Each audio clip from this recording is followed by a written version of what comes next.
Assalamualaikum warahmatullahi wabarakatuh. Alhamdulillahirobbilalamin. Assalatu wassalamu ala asyrofil anbiya'i wal mursalin wa ala alihi wa sahbihi ajmain, amma ba'd. Yang pertama-tama, marilah kita mengucapkan alhamdulillahirobbilalamin yang telah memberi kesehatan pada kita semua dari segala penyakit yang kita rasakan pada saat ini yang telah terpapar COVID-19. Ya, alhamdulillah kita masih diberi kesehatan kepada Allah Subhanahu wa taala. Langsung saja, di sini kami dari kelompok 4 bertujuan membuat video ini memenuhi tugas bioteknologi kami, yaitu dengan judul bioteknologi lingkungan. Ini kami membuat bioteknologi lingkungan, tapi kami mengambil sampel tentang bioteknologi lingkungan untuk penanggulangan limbah mengandung krom atau dia logam ya, krom atau logam. Langsung saja sini, sebelum memulai materi, terlebih dahulu memperkenalkan diri. Perkenalkan, nama saya Afrianto, NIM saya 2078868, dan kemudian sahabat saya Nur Saripah dengan pemateri kedua, yaitu langsung saja tidak membuang waktu menuju penjelasannya, yaitu tentang bioteknologi lingkungan untuk penanggulangan limbah mengandung krom. Selain membawa dampak positif, perkembangan teknologi dan industri yang sangat cepat dan dewasa ini juga membawa dampak negatif ya. Dampak negatifnya tersebut terutama berkaitan dengan semakin banyak jenis dan jumlah atau volume limbah yang besar, sehingga mengakibatkan permasalahan semakin kompleks. Salah satunya limbah industri yang merupakan pencemaran lingkungan adalah logam berat, diantaranya krom. Ya, krom itu adalah logam berat dalam limbah industri ya. Logam ini antara lain digunakan dalam industri pelampisan logam ya, atau tekstil dalam industri minyak bumi. Sangat berbahaya sekali itu dampak negatifnya ya. Menurut Caps 51 Mens 10/1995 tentang baku mutu limbah cair bagi kegiatan industri, kadar maksimum CR atau krom yang diperoleh dalam limbah industri adalah 0, ppm. Dalam rangka memenuhi baku mutu limbah, harus menjalani proses pengolahan sebelum dibuang ke lingkungan, antara lain dengan metode biologi atau bioremediasi ya, dengan menerapkan proses aerob menggunakan bakteri produksi sifat sulfat ya, atau bisa disebut singkat dengan BPS ya, bakteri produksi sulfat atau BPS. Dalam proses ini BPS memproduksi sulfat menjadi sulfida yang dihasilkan bereaksi dengan ion-ion logam yang berlarut membentuk logam sulfida yang mengendap. Selain itu, pH larutan limbah juga akan meningkat. Lanjut, logam berat memasuki lingkungan baik secara alamiah maupun berbagai aktivitas manusia. Ya, semakin banyak logam berat yang digunakan dalam aktivitas kehidupan dengan tidak baik, dengan tidak memperhatikan kelestarian lingkungan, maka semakin tinggi potensi logam berat untuk mencemari lingkungan. Ya, lanjut, krom atau logam berat ini merupakan salah satu logam lunak berwarna keperaan yang berpotensi untuk mencemari lingkungan dan menimbulkan dampak negatif terhadap kehidupan manusia. Sangat berbahaya sekali ya logam krom ini. Dampak negatifnya sangat menimbulkan untuk kehidupan manusia. Lanjut, dalam ini terdapat secara alami di alam dan berbentuk merupakan hara esensial bagi tubuh manusia.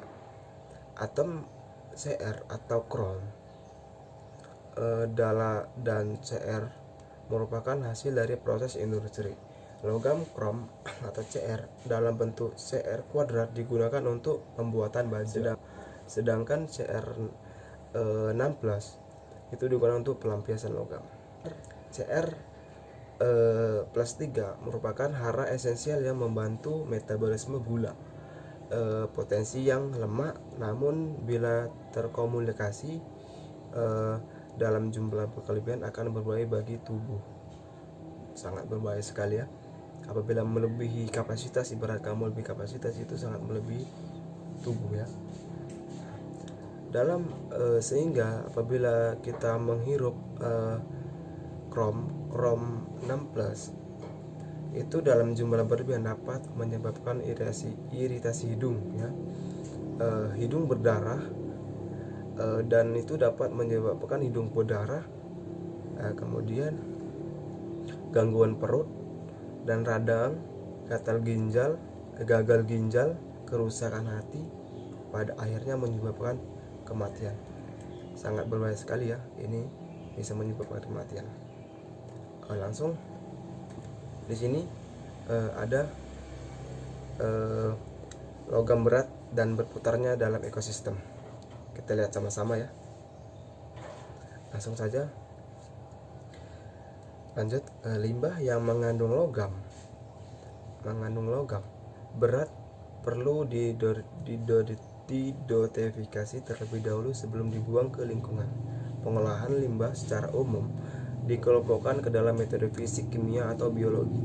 Penanganan limbah secara biologi ya, menurut Bolak dan Bolak 1955 adalah proses mengadrasi, mengendapkan, dan mentransformasi senyawa-senyawa kimia kompleks maupun sederhana menjadi bentuk yang tidak berbahaya, dan proses degrasi pencemaran lingkungan secara biologis.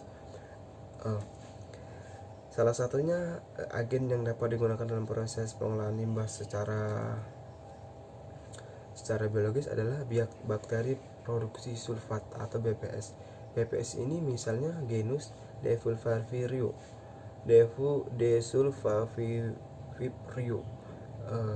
dan Delsulfatomethilium.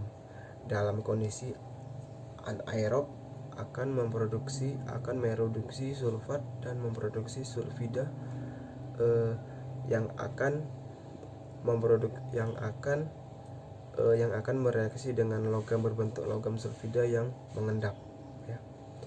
Proses pengendapan logam terlarut ini menggunakan untuk mengurai buku mutu dan perseratan ketika dibuang ke lingkungan. BPS menggunakan sulfat sebagai penerima elektron, dan proses respirasi anaerob. Bakteri produksi sulfat ini memiliki sifat anaerob sejati dan terdiri dari genus Desulfoviro atau dengan bisa disebut juga Desulfanomethilium dan Desulfamonas. Proses reduksi sulfat oleh kelompok bakteri tersebut menghasilkan hidrogen, terutama menurut persamaan reaksi yang dapat kita lihat.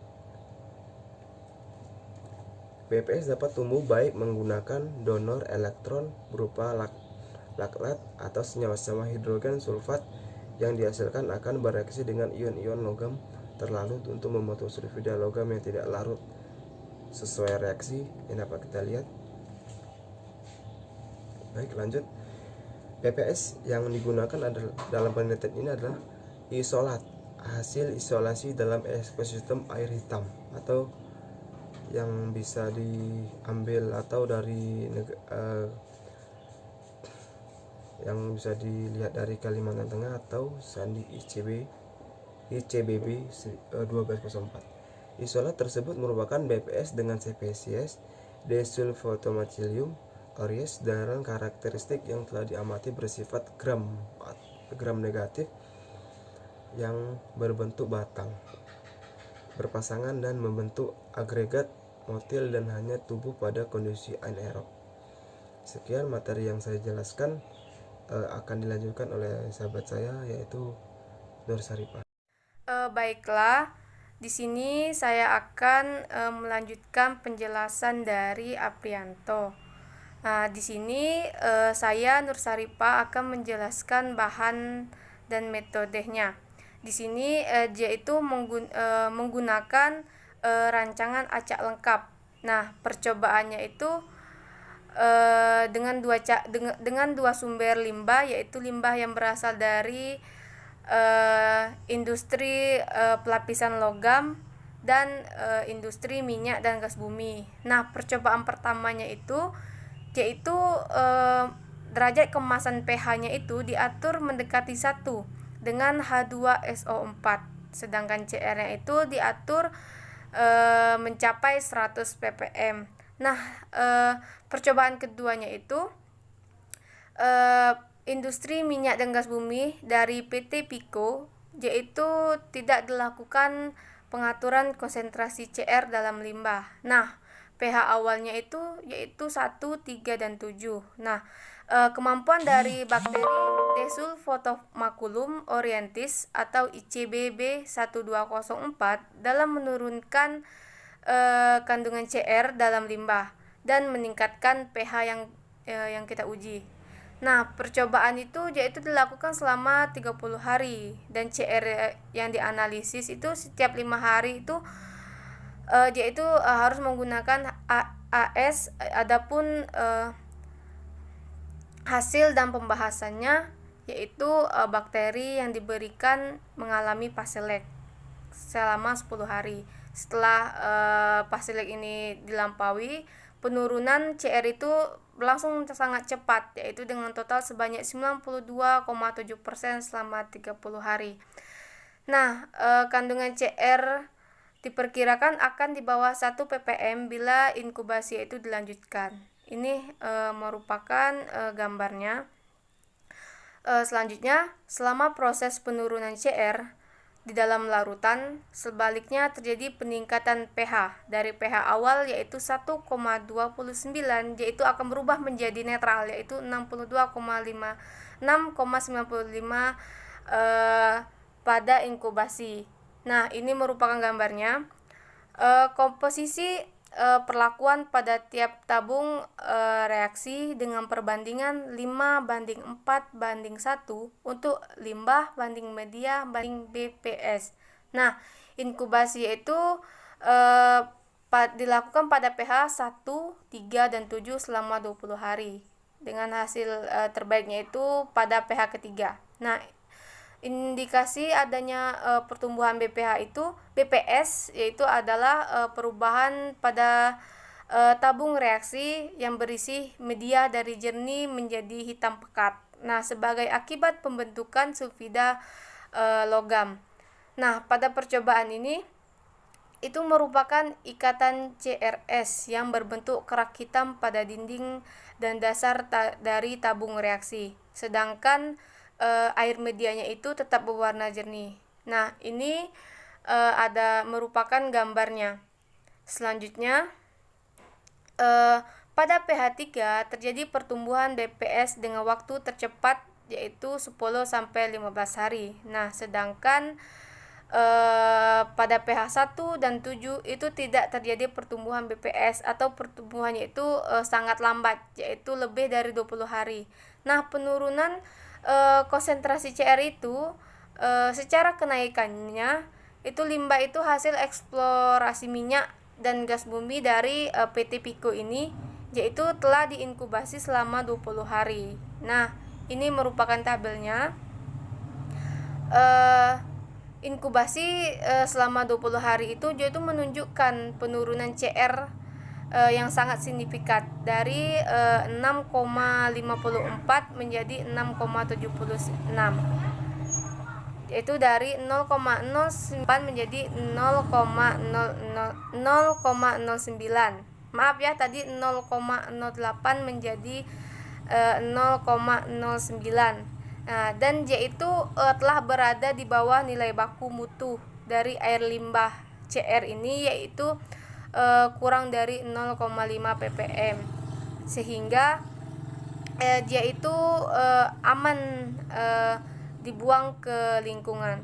Nah, berdasarkan dari percobaan dari ini, yaitu penggunaan bakteri Desulfotomaculum orientis atau ICBB 1204, yaitu memberikan harapan besar untuk memecahkan persoalan limbah industri, baik industri logam maupun dari minyak bumi yang mengandung CR dengan cara ekonomis, ramah lingkungan, dan tidak memerlukan investasi besar.